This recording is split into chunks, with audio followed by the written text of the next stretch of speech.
Hello everyone, my name is Rajni Jha. Welcome to Drishti IAS.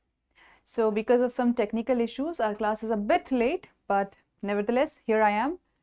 And can you confirm if I'm audible and visible to all of you? Can somebody confirm if I'm audible and visible to all of you? Okay, so we'll be covering chapter 4th of Polity. We have started new NCERTs. And we have already covered 3 chapters from class 10th NCERT, Polity, and now we are starting with chapter 4, which is Political Parties. Before I start the session, could somebody confirm if I'm audible and visible to all of you? Yes. Hello, Kriti. Then there is Rahul, Ananya, Raj. Yes, good evening. All right, great. I'm so glad that you can hear properly and the audio video is clear. So we'll be starting with chapter 4th, which is political parties, and this chapter explains the importance, functions, types, challenges and reforms of political parties in a democracy with special reference to India. So we'll start with that, but before that I gave you one question to write, the mains practice question, and we will discuss that question also.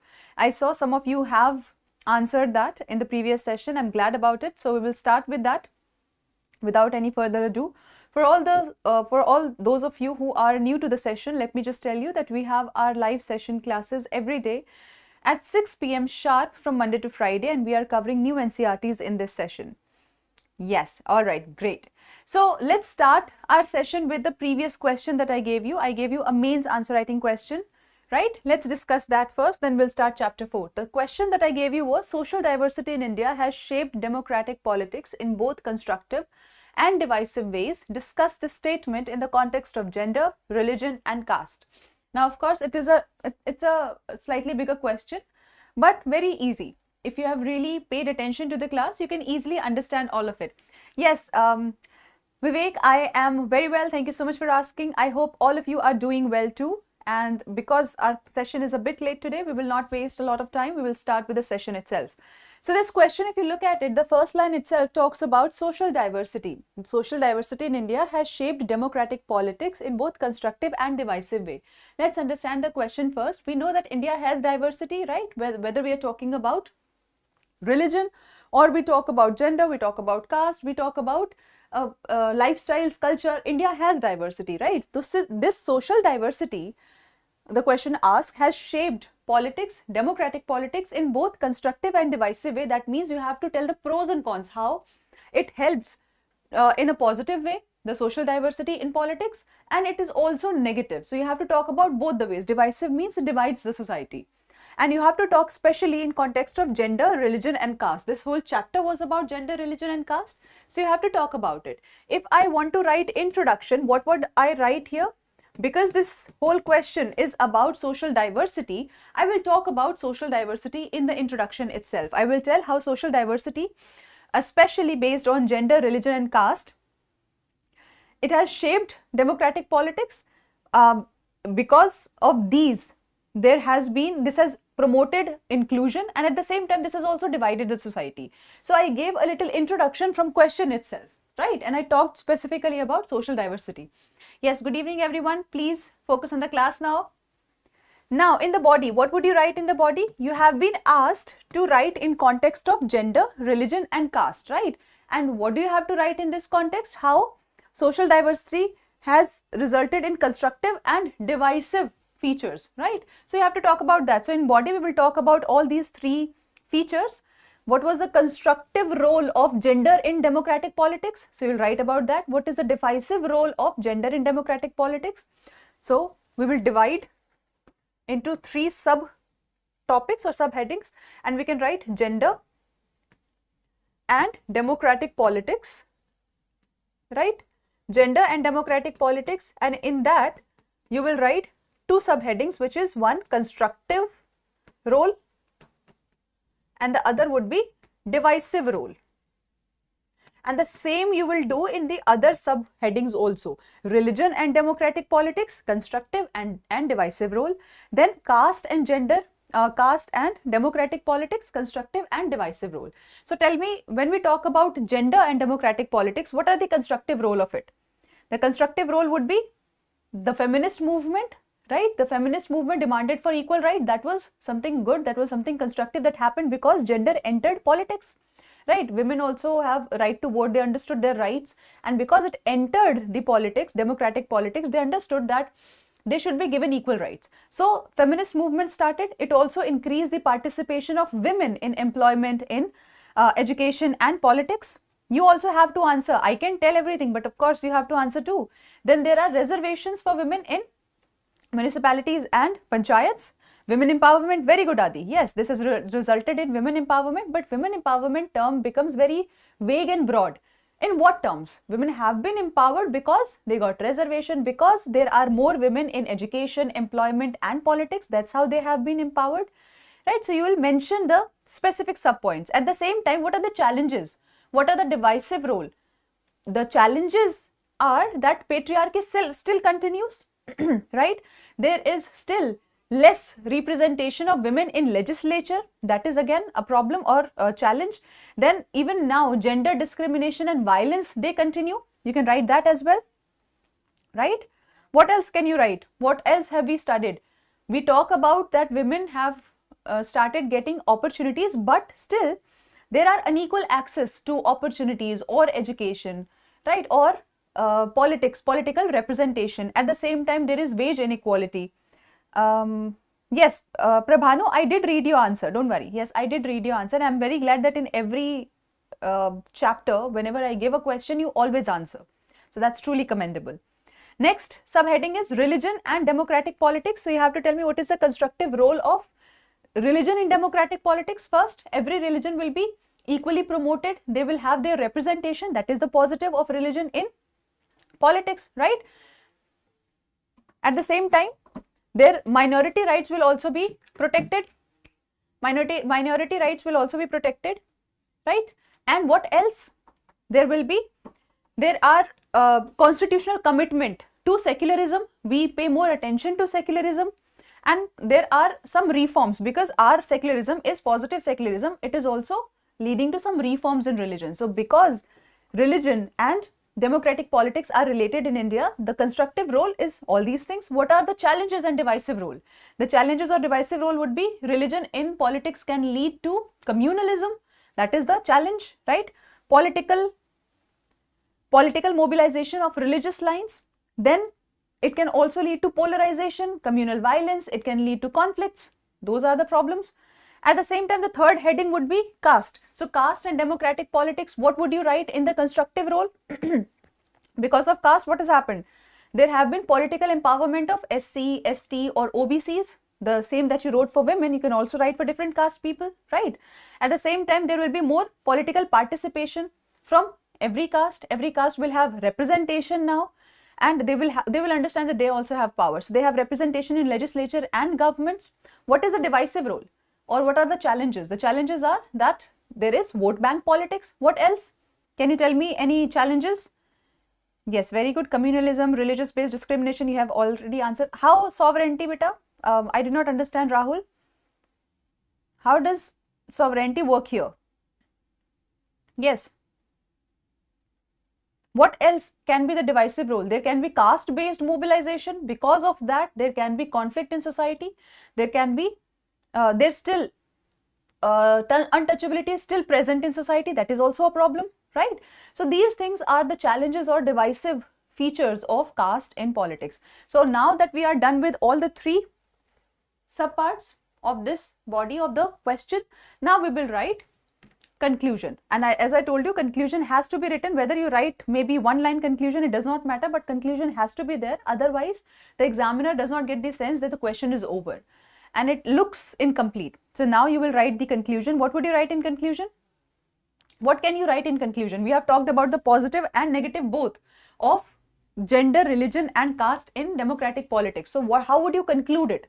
Just give me the rough idea. You don't have to give me the exact statement, rough idea.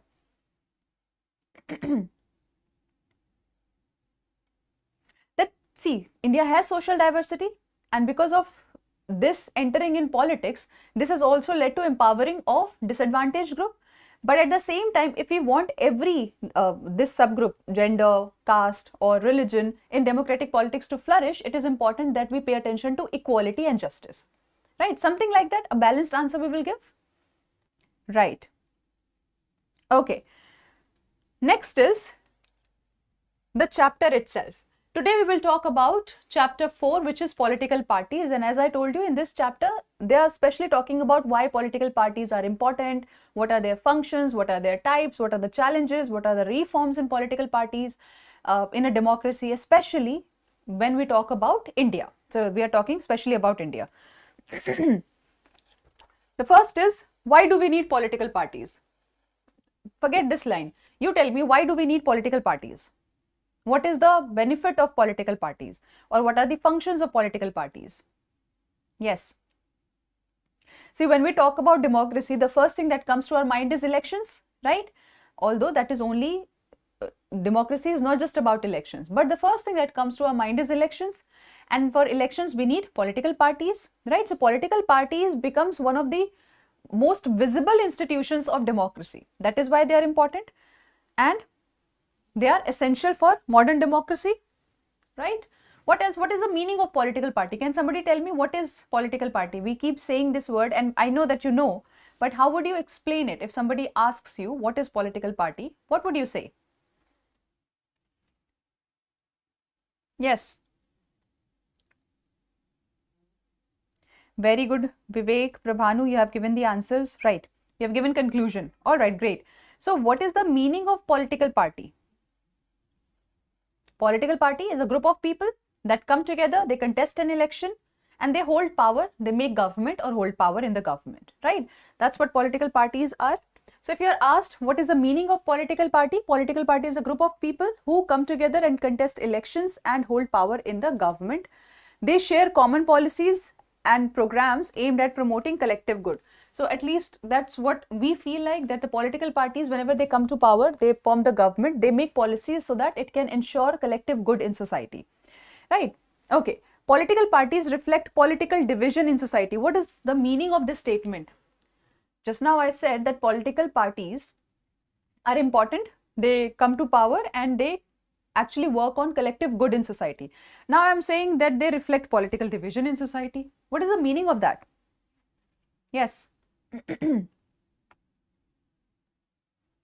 See, it's simple. Different political parties have different agendas, different interests, different ideologies, right? So they represent differences or divisions. That's what this statement means. So if you read NCERT and you find this line, you should not be confused about it. They reflect political division in society, meaning that different political parties have different ideologies, different values, different agendas, different interests. And because of that difference, we are saying they represent political division in society. Next is, they represent particular interest and viewpoints. What does that mean? As I told you, every political party has their own ideology. So they are going to represent what their ideology is, what their interest is, and every political party is going to have their particular interest or values, right? A political party is an organized group of people who share similar political views and work together to contest elections. Yes, very good, Vivek. All right, next is, they try to convince people that their policies are better than others. I don't think I should explain this because we know that different political parties, what they're trying to say is, see, we are going to do so much for you. Our ideas are much better. Our ideas are going to help you a lot. And why do they do all of this? So that they can get votes. So different political parties try to convince different people or different communities that their policies are better than others. Why? So that they can get votes. This chapter is again very basic about political parties. That's it. What are the components of political party? In a political party, there will be a leader, active members and followers. This is something that we know that in India also, if we really look at it, if let's say there is a political party, there are some leaders in it, then there are active members of political parties who participate in party activities like campaigns, or whenever there is there are rallies, they organize rallies, people participate in that, or they spread that particular political party's message. So there are active members that spread their message, their ideologies, they participate in campaigns and rallies, and then there are followers who say, oh, this party is better, or that party is better, or I follow this party. So there are followers. So every political party does have these three things: leaders, active members and followers.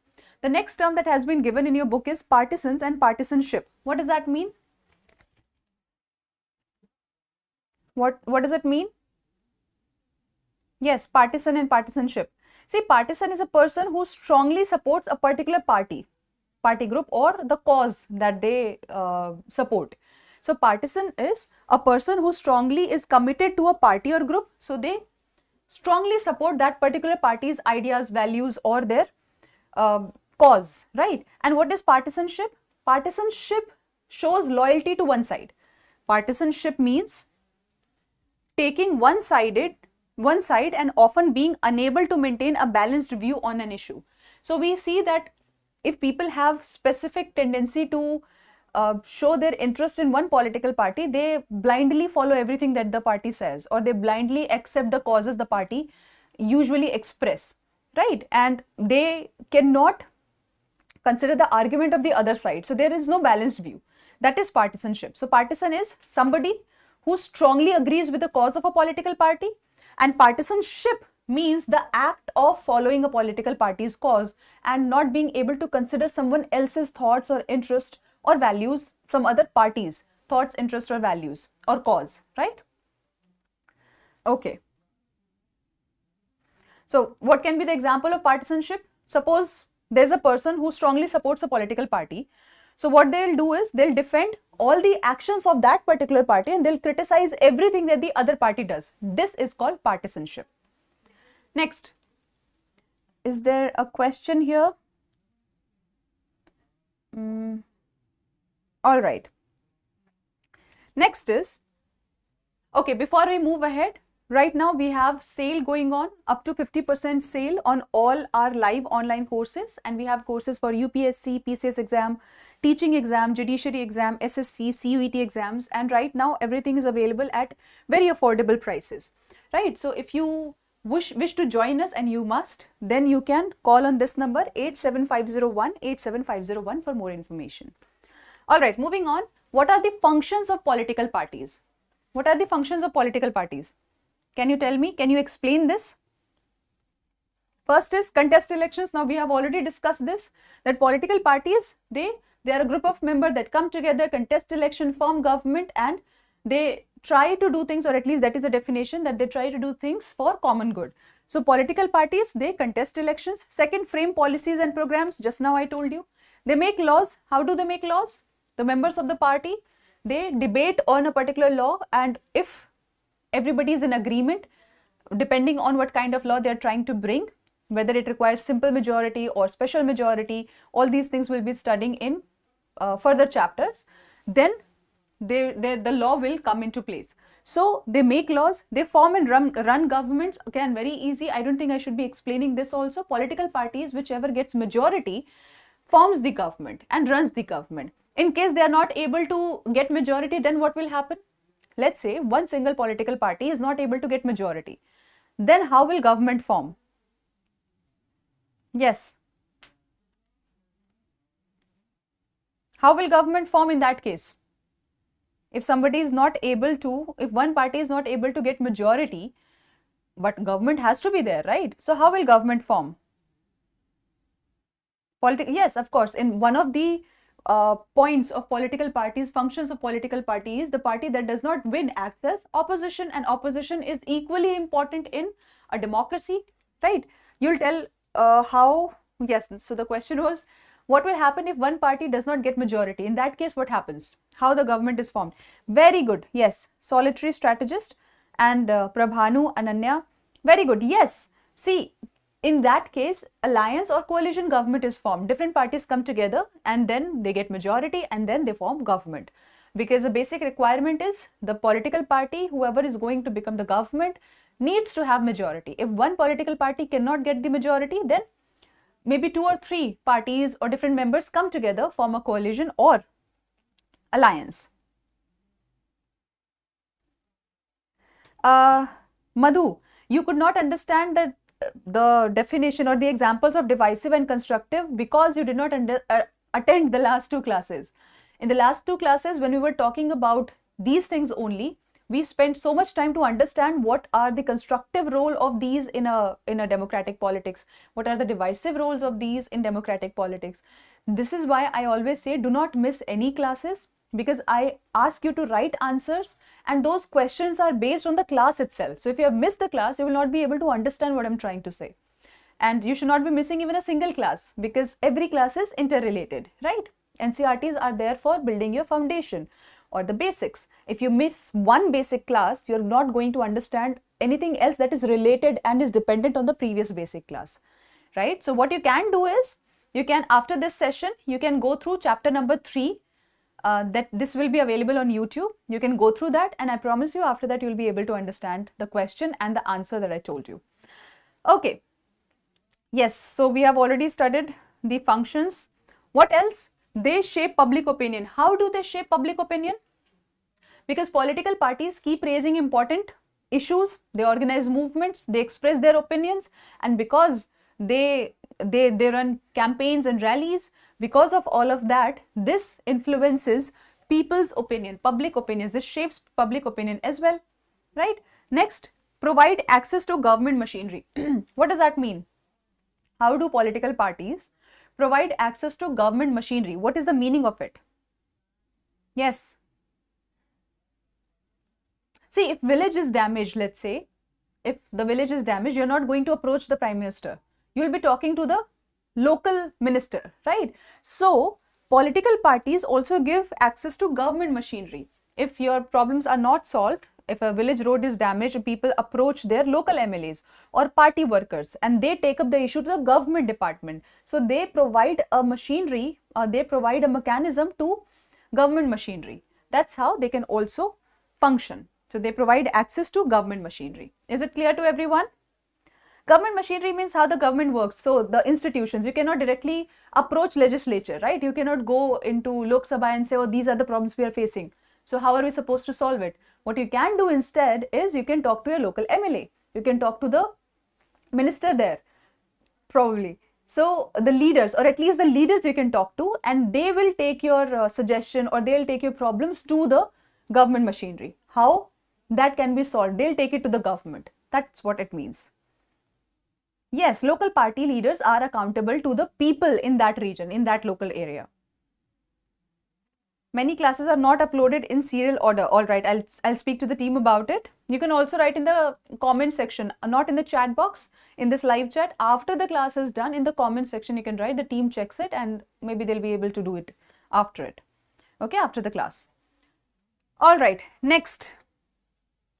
Necessity of political parties. Although after you have read the functions, you should be able to easily identify what is the necessity of political parties. Political parties are required because candidates, every candidate independently will not be able to contest elections. They make a group that is called political party, and that's how they contest elections. So political parties are important because, especially India, if we talk about, it is very large and complex. The democracy in India is very large, complex and diverse. So it would be very difficult to run the entire country without political parties. These candidates, every candidate cannot contest elections individually. They can come together in a political party, and then they can contest elections. So that is why they are important. Okay, that is why they are important. Apart from that, people would see, if there are no political parties, people would not know what policies or programs the candidates is supporting. Because political parties, what they do is, they carry out campaigns and rallies, and they tell, these are the policies that we are focused on, or these are the issues that we are specially focused on. So if you think these are the issues that should be focused on, you should be voting for us. So political parties are important because people without them would not know which policies or programs candidates support. Then, and because one single person cannot promise you everything, it's the political party that comes up with different plans to run the country, and then they can promise you different things. So political parties are again important so that they can make promises, they can tell the citizens what all they can achieve, what goals they can achieve for the people of India, right? Okay, what else? Why else are political parties important? Because parties provide stability. If there are only individual members, that could make the government unstable, right?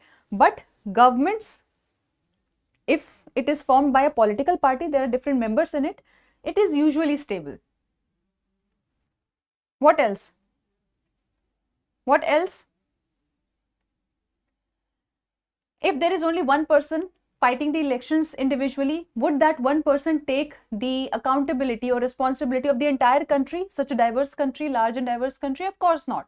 So for all these reasons, political parties are important. Let's see what is written in our NCERT. Without parties, candidates would contest independently. No one could promise major policy changes. Governments would be unstable. Representatives would only be accountable locally, not to the entire country. And no one would take responsibility for running the country. This is why we require political parties. See, even in panchayat elections where there are no parties as such, people form different factions. And that's how they run the government there, the local government there. Okay, so in a country like India, in such a diverse, big country like India, such a diverse democracy, political parties are required because they bring together people from different walks of life who have same ideas, same agenda, same ideology, right? And because different parties represent different opinions, they also bring together different opinions. So they also bring together diversity, they form government, they also oppose and monitor the government. The opposition party, that is also a political party. So that helps to run the democracy because they oppose and monitor the ruling government. At the same time, they make policies for the country. And for all these reasons, political parties are important. Is it clear to everyone?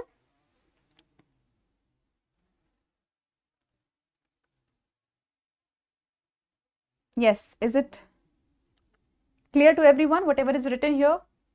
Are all the topics, the concepts, the points clear until now? See, we are trying to stick to NCERTs for now because once your base is done, then maybe we can move to advanced books and then we can discuss these things further in depth. But for now, we need to build the basics. All right, great. So, long story short, political parties are required for smooth functioning of the country. Very good. Thank you so much, everyone. Great. So, it is required for smooth functioning of the country. How many parties should a democracy have? Now, the question is, how many parties should a democracy have and which is the best party system? So, I'm sure you know about these party systems, one party system, two party system, multi-party system, and we'll talk about this as well, coalition and alliance. Let me ask you a question first. Which party system do you think is the best party system? Which party system according to you is the best party system? Yes, very good. Opposition keeps check and balance for government that is there in power. Yes, that is why opposition plays a very important role in a democracy. My question is, which party system according to you is the best party system? One party system, two party system, multi-party system or coalition government? Yes. Let me see what you think about democracy because we have had at least a few classes on democracy. You should be able to think on yourself, think on your own. Two-party system, dual party. Why? Why only two-party system and not multi-party or one-party system? Multi-party system. Why? You also have to give me the reasons for your answer. You can't just be telling me that this is the best. Why do you think that is the best? Beta, for now, our plan includes NCERTs. So we'll be doing, after this, we'll be doing class 11th NCERT for polity. And then we'll move on to geography, 6th to 12th geography. Yes. No, Vivek, you're telling me that what is a national party, right? You're explaining the definition of national party and I understand that. But that is not my question. My question is which party system is the best party system and why do you think so? Multi-party system because in the system, people have multiple choices to elect the government. Okay, but would that not also create chaos and too much competition? And because we have seen that political parties are trying to just convince the people that we are doing best for you or will be doing best for you, this will create unnecessary competition. This will create the problems such as vote bank politics or caste-based mobilization. So if there are more parties, this could also be the problem. Then which is the best? Two-party system is generally considered the best than one party because it ensures democratic choice, accountability and political freedom. Very good, Vivek. You have answered it very smartly. Although I asked which is the best, you said two-party system is better than one-party system, and that is sure because in a democracy, people should have real choice to choose the government. And if there is only one party, then there is no real choice. So yeah, that makes sense. It is better than one. But what about two-party system and multi-party system? Then which is better? If we go by that logic, then the more choices we have, the better it is, isn't it? Two-party creates good governance with competitive mindedness. Yes, that is true. one party starts dominating, that is true. Two-party system is generally considered better. You have just repeated the answer, okay. Multi-party system because there will be more opposition party, okay. In a country there is one governing party, ruling party, and how many opposition party can there be? Multi-party system because the progress in multi-party, the progress is hindered. All right. See, all of you gave your ideas and I agree with it, and we'll talk about which is better. But for now, let's talk about these systems first. What is one-party system? One-party system is where only one party is allowed to govern. For example, China. Now here there is no free competition, so we cannot call it truly democratic, right? So here competition is missing. Competition is missing, and we know that competition is required for true democracy. All right. Next is two-party system. What is two-party system? Where mainly two main parties dominate, right? And the power keeps alternating between these two parties. Sometimes one party is going to have power, sometimes the other party is going to have power, and other parties may exist. In two-party system, it's not like there are no other parties. The main idea is here, the power keeps jumping in the hands of only two parties. The rest are there, but they don't get power as such. So these are two-party system where power mainly alternates between two major parties. You're writing so many answers and I'm so glad about it. I'll read them in a while. Other parties exist, but they rarely form government. What is the example of it? For example, US and UK. Okay. One party like monarchy, two party ensures good democracy to ensure accountability, transparency, better opportunity for all. Okay. What is multi-party system? Now, multi-party system is where there are different parties and the power can go in the hands of anyone. See, here are also more than two parties, but power mainly jumps in the hands of two main parties. Here are also a lot of parties, but power can go in the hands of any party. So that is the difference, basic difference. So more than two parties have the realistic chance of forming government in multi-party system, and India follows this system, we know that. What is coalition or alliance? You have already answered this question. This means that maybe if there is no one party which has got majority, in that case two or more parties will combine and then they'll form coalition government or alliance. This is called alliance, right? Yes. Very good. Now, my question is, what are the merits and demerits of multi-party system? We just discussed, some of you said multi-party system is the best because you get a lot of competition. So let's discuss the pros and cons of it. Then we will decide which is best. So let us discuss the pros and cons of it, or merits and demerits of it. Then we will decide which is the best. So what are the merits?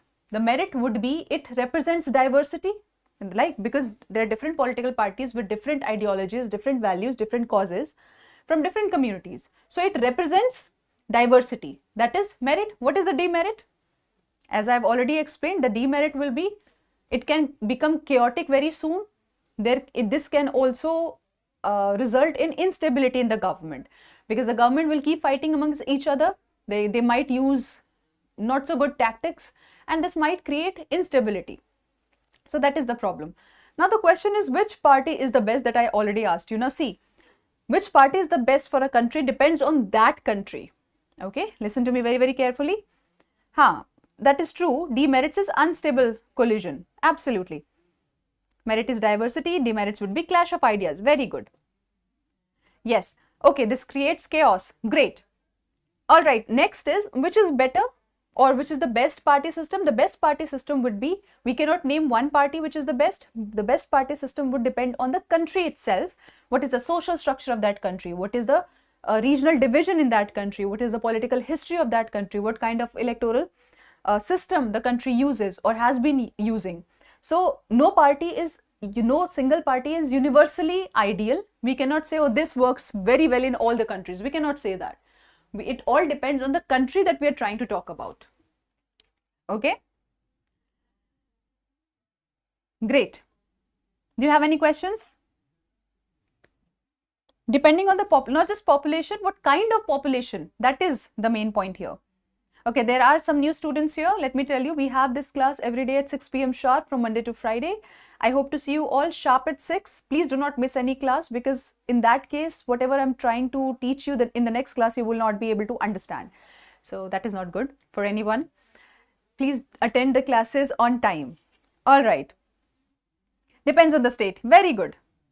Diversity, accountability includes every section of society. Great.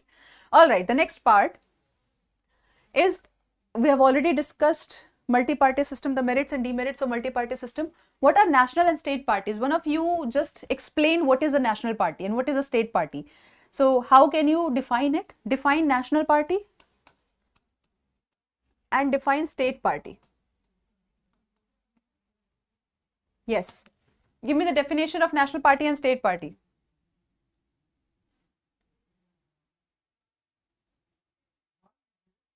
Yes. Okay. There is also one part given in NCERT which talks about popular participation. Popular participation in political parties. Popular participation in political parties. I'll explain this to you, but before that, give me definition of national and state parties. Or you can give that definition, both of these definitions, in the comment section below. In case you don't know as of now, it's fine. After the session, look up the definition of national party and state party, and I'll be waiting for your answers in the comment section below. Let's discuss this part first because we have limited time now. So popular participation in political parties, what does that mean? That many people in South Asia, including India, do not have a lot of confidence in a lot of parties. We know that, right? They do not have a lot of confidence in political parties. And around the world, political parties are in general seen as less trustworthy. Even now, whenever you have a conversation about politics, what do people usually say? They'll have a sip of tea and they'll say, oh, everybody's a thief. Oh, everybody's a corrupt. So in general, as a society, we do not have a lot of confidence in political parties. That's what they have discussed here, right? Or institutions, right? We don't have a lot of trust in these institutions. People criticize political parties for corruption. They criticize them because there are criminalization of parties, criminalization of politics. There are unfulfilled promises. They make a lot of promises while they're asking for votes, and then later all the promises are just empty promises. There are internal conflicts in it. However, if we talk about India, there's an interesting picture that is presented. In India, do you think people support political parties? You answer that first, then I'll tell you. Yes. In India, do you think people support political parties? You have given the example, beta, that national parties example or state parties example. You have to give me definition. Like Vivek has given a definition. All of you will give me the definition of national party and state party in the comment section below after the class is done, not in the live chat. Okay? Yes. What about India? Do people participate politically? Do we have political participation or not? Yes. Has the political participation increased in last few years or decades? Does India have more trust in political parties? I'm not saying in one party only. In political parties, in political system of our country. That's what I'm talking about. See, if you talk about India, we know that as compared to other countries, India is such a large and diverse country, and people participate in protests, rallies, election campaigns. So yes, the participation is relatively high in India. Political participation does not simply mean that we are blindly following one political party. When we talk about democracy and political system, even protests, even sit-ins or campaigns, the political campaigns, all of these are examples of participation in politics, right? So yes, in India, we know for a fact that political parties participation in political parties is relatively high as compared to the other countries. Then more people are formally joining the political parties also, which shows that they have some trust in political parties, right? Then even now, even if let's say they are not a member of that particular party, they feel closer to that party. So we know for a fact that the trust in political parties has increased, especially in India, even though it's such a diverse country. Now again, I'm not talking about just one political party, I'm talking about the political system as such, that okay, if this party is not performing well, I know I can go for a protest, or I know I can raise my voice because I have the right, I am politically aware. So the participation in politics is much more in India as compared to the other large countries. Is it clear? As mentioned in Constitution, people participate in politics, defining democracy. Very good point. See, when we talk about democracy, this will be the last point. All right. When we talk about democracy,